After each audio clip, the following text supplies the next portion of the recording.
brand Montego Bay as the complete resort. In other words, it should be a resort not just looking at tourism in and of itself, but looking at tourism as being an integral part of the society. In other words, people should not only come here for the pleasure of being here, but should also be able to do business in many spheres while they're here. And I rather like that idea, and I think going forward, the Chamber should revisit that vision of making Montego Bay the complete resort. Montego Bay has developed from being a sleepy little fishing village. As I will tell you, there was banana, there was sugar, and then there was tourism.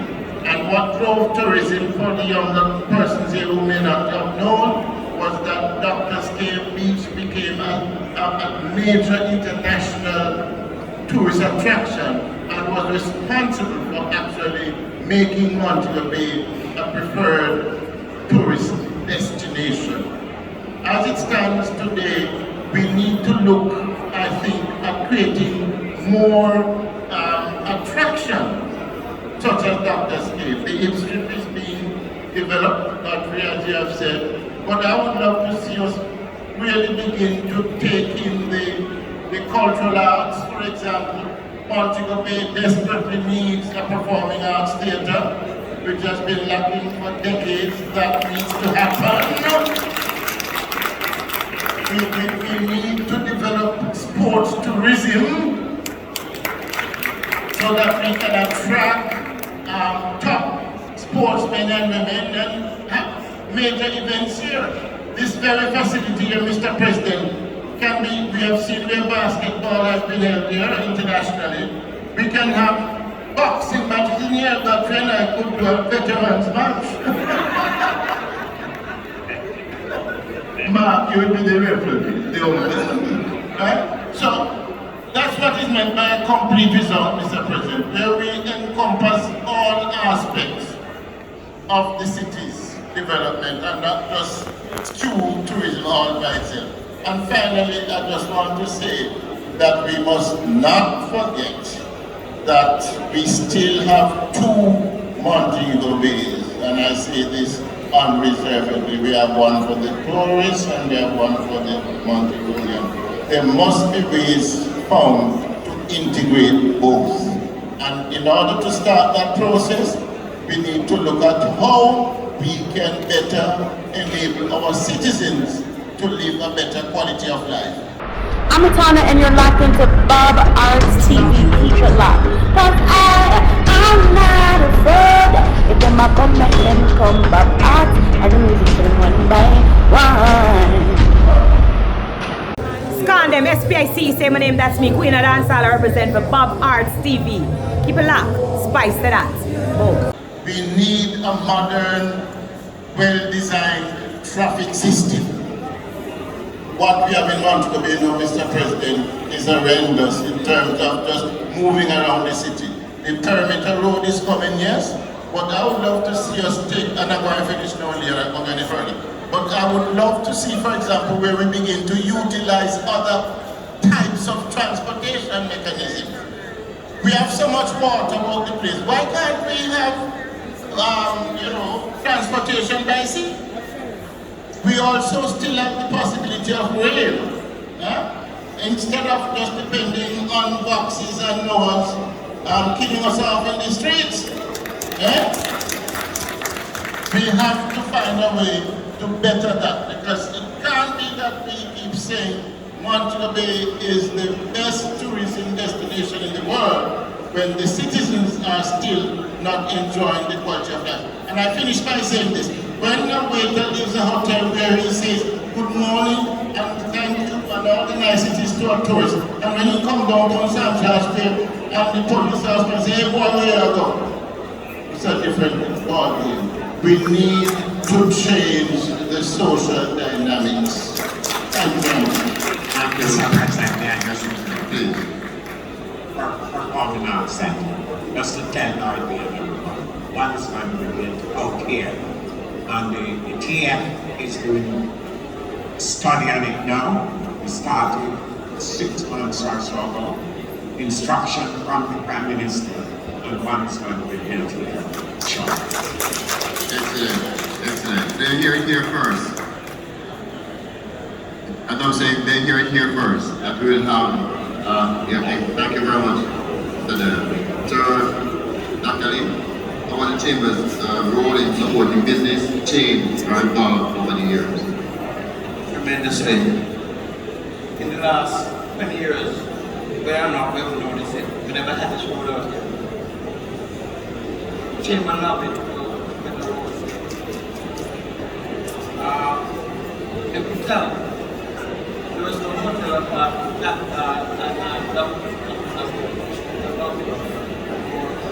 for more business activity. People not aware that we went through all that.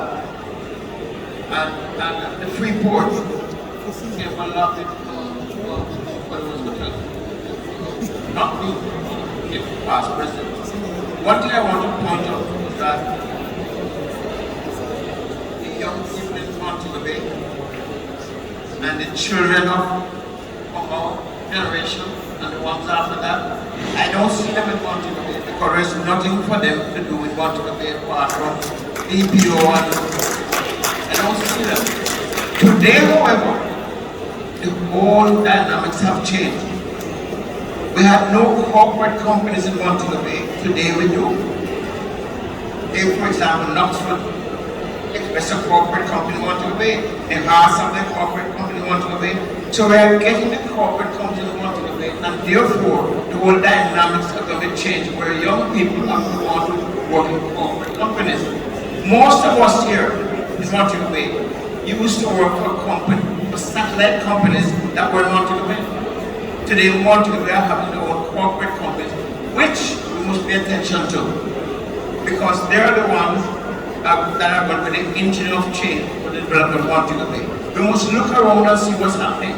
There is positive and growing development every single day in Montego Bay. And we must notice and we must give credit to those people who are encouraging these efforts.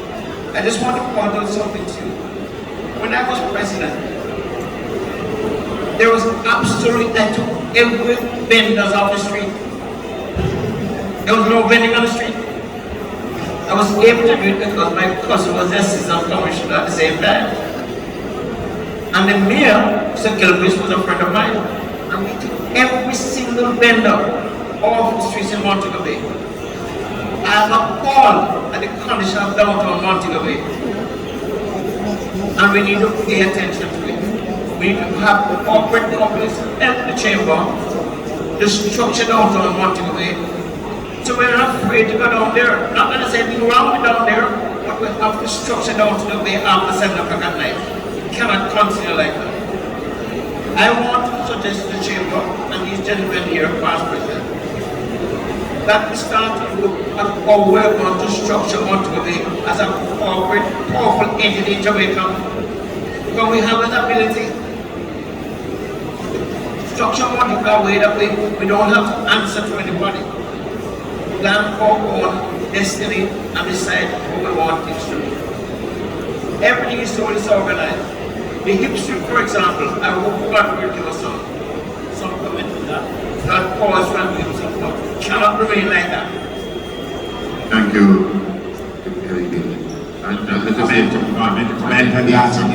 The history we have taken on the Tourism Enhancement Fund. We'll be spending $1 billion to upgrade the history. We will take it off the traffic, no parking. We'll be building 1, possibly 2 parking garages. We'll be offering a shuttle service from the parking garage to the respective businesses. But it's a process. It's already designed. The architect was employed, it's designed. They've just employed the engineers, because we are looking at putting all the electric wires underground, but that is being addressed. And it's going to be a beauty. It's really going to be a beauty. Work is going on. However, the process is slow. To get approval to do one thing, it takes 6 months through the government process you have to go through. So we're looking at a 2-year thing. Unless I heard the Minister of Finance announce some changes in procurement. If those come through, we might be able to qualify. But it's been worked on. Fortunately or unfortunately, I'm appointed for 2 more years as chairman of TDF, and I want it to be finished before they send me over. Thank you. And I've seen the plan, ladies and gentlemen, and I've started meetings with the Honorable Governor as it relates to that development plan. And it's a beautiful design for that street. Yes, let us hope. The design, I've seen the design, everything is there, as Honorable Governor says. It's a process that is very slow, but we expect to see it within the 2 years. Thank you. Now, how was the chamber involvement as it relates to businesses? Greetings, this is Gucci Banton. You're tuned to Ras Asta Black with Bob Arts TV. Don't go nowhere, we'll be right back. Check, Thomas, this is Agent Sasko letting you know you're in tune to Bob Arts TV. See, stay tuned. Mad!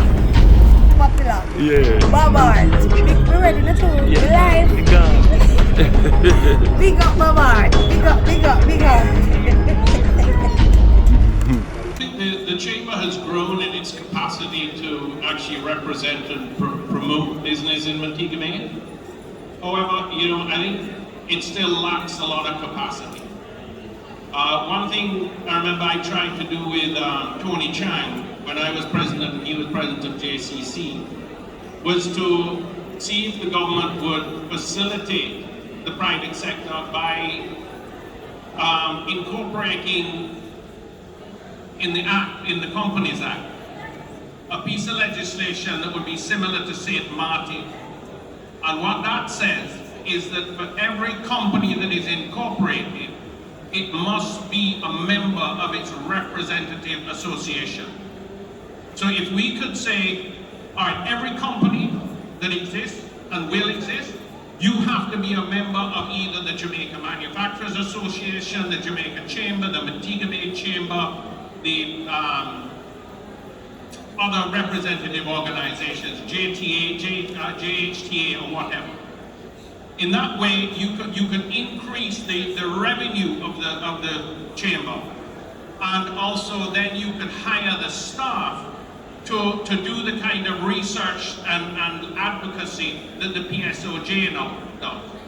I'd love to see the capacity built for all of the representative organizations and the Montego Bay Chamber of Commerce through legislative activity that ensures that if you fall behind in your chamber dues, that's the same as falling behind in your registration fees with the Companies Office in Jamaica, and you could be struck off the register.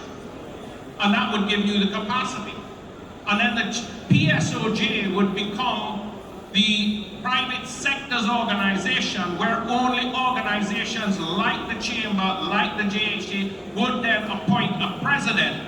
We have in Kingston a so-called Jamaica Chamber of Commerce.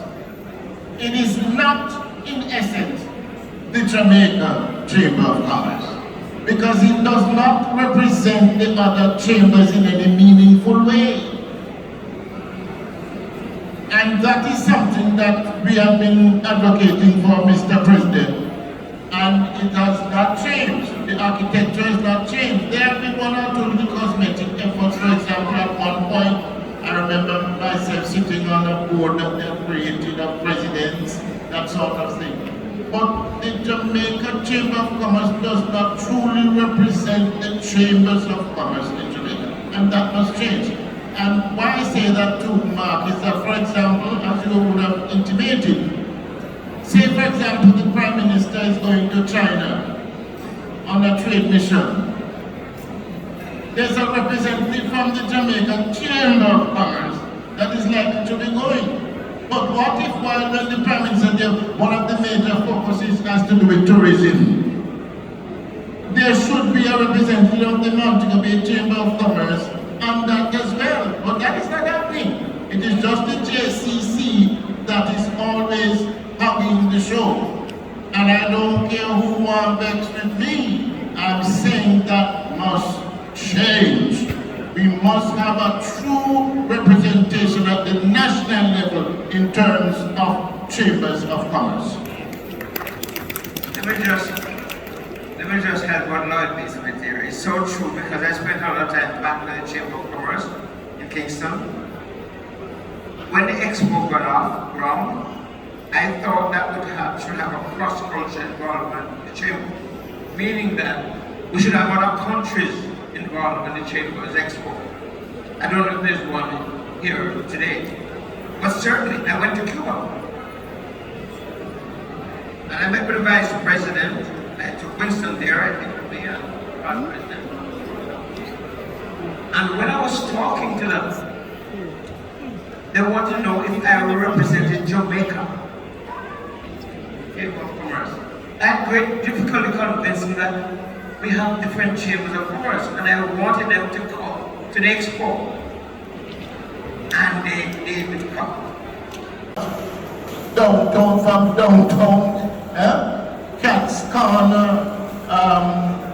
Yellow Bird, Boom, Rumba. We had so many nightclubs and all types of entertainment and top-class restaurants and all that sort of thing. Yes, with the advent of the all-inclusives, we did lose some of that because the fact that tourists don't normally go out of their properties to dine and wine affected that somewhat. But I think the direction in which tourism is going now, we should be able to attract a greater level of traffic there. But we cannot just have, as good as Sumfest is, we need to have round-the-clock entertainment in Montego Bay and recreational activities. And it's not really happening as it should. A lot of people end up going elsewhere to be entertained.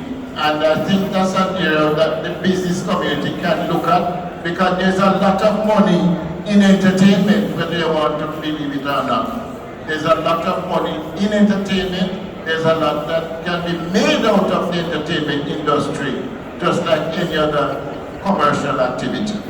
Thank you.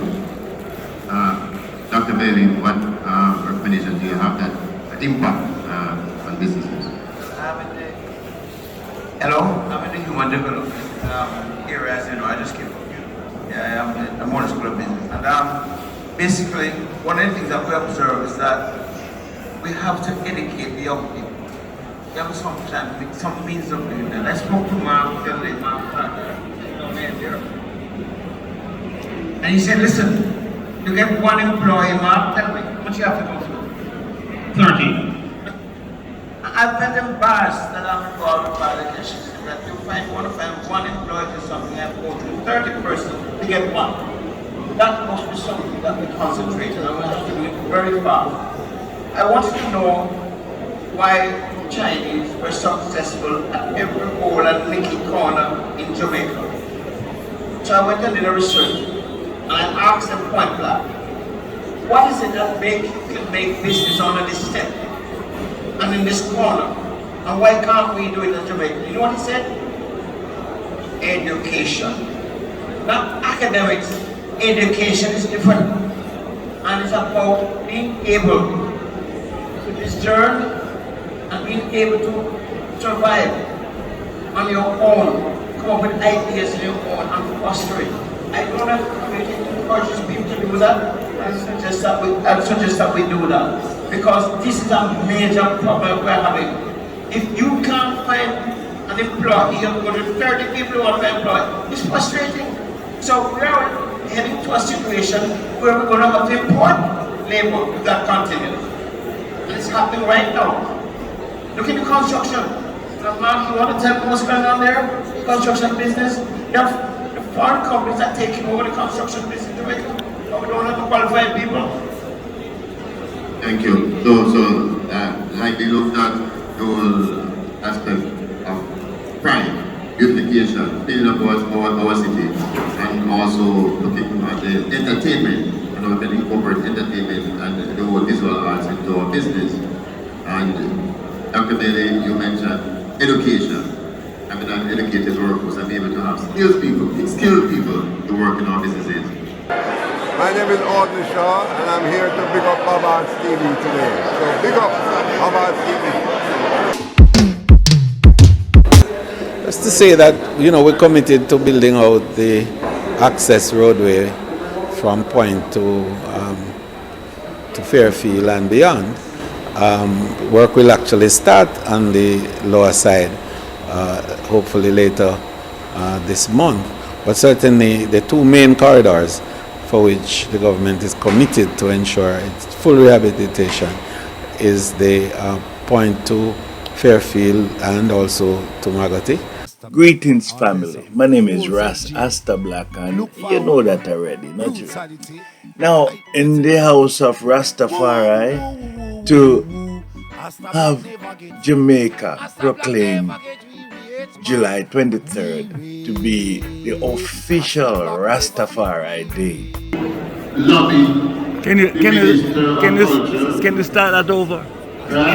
Can you rewind? Can you rewind and come again?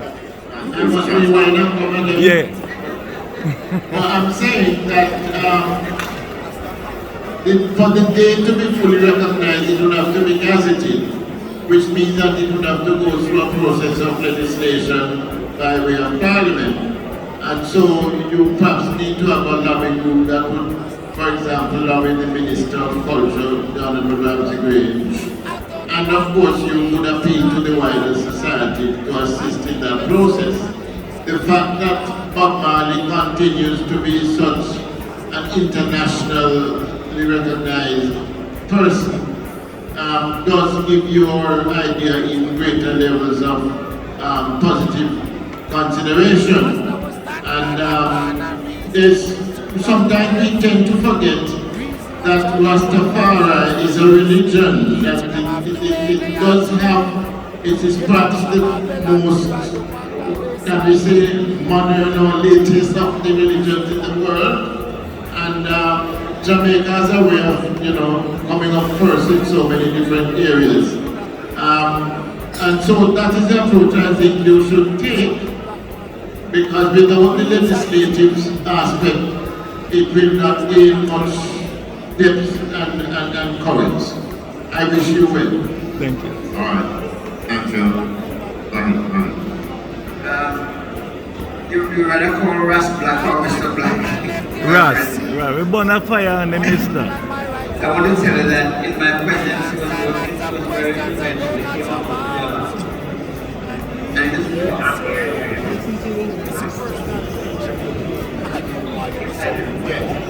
Thank you. Ras Black used to come and visit me a lot in the chamber and ask these questions. But I just want to point out that he has asked a question based on his connection to Rastafari. It's a fair question, but one thing you must be careful of. When you start to pick out ethnic groups, social groups, or recognitions nationally, you be very careful, because you're going to leave out some people who are going to be very angry, like the Maroons and the Indians and all that sort of thing. So you have to be very careful when you start to select. So Ras Black, I wish you luck, but I would not recommend it.